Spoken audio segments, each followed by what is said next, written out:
Sang-ayon si Vice President Sara Duterte sa utos ng Pangulo na i-lifestyle check ang lahat ng opisyal ng gobyerno. Sinabi yan ni VP Sara matapos silang bisitahing magkakapatid ang kanilang amang si dating Pangulong Rodrigo Duterte sa The Hague. Narito ang Express Report ni Bril Montalvo ng News 5 Mindanao. Sabay-sabay na bumisita ang magkakapatid na sina Vice President Sara, Congressman Pulong, Vice Mayor Baste at Kitty Duterte sa kanilang amang si dating Pangulong Rodrigo Duterte sa loob ng detention facility sa International Criminal Court sa The Hague, Netherlands.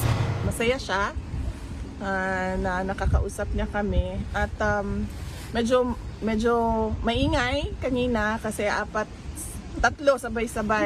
sabay-sabay na nagsasalita.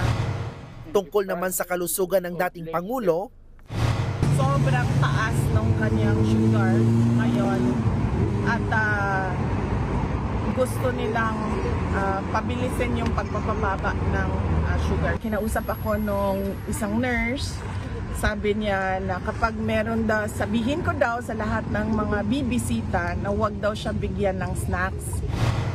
Natanong din si VP Sara sa issue ng flood control project. Hindi lang daw sa flood control projects ang ganitong klase ng korupsyon.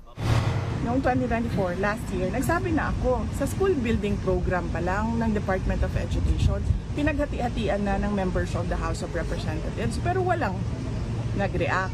Kung seryoso talaga ang administrasyon sa paghabol about sa korupsyon, tingnan nila yung buong budget ng 2024 at ng 2025. Sagutin yung mga blanco doon sa budget. Ayon pa sa bise, kaduda-duda umano ang imbestigasyon na ginagawa ngayon hinggil sa flood control project issue. Si BBM alam niya yan kasi governor siya dati, mayor ako dati. Alam nating lahat kung ano yung anomalya, ano yung korupsyon sa budget ng gobyerno, sa projects ng gobyerno. Tungkol naman sa utos ni Pangulong Bongbong Marcos sa lifestyle check. Dapat lang.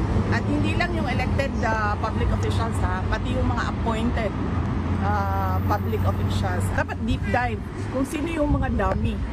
Ilabas yung mga dummy ng mga public officials.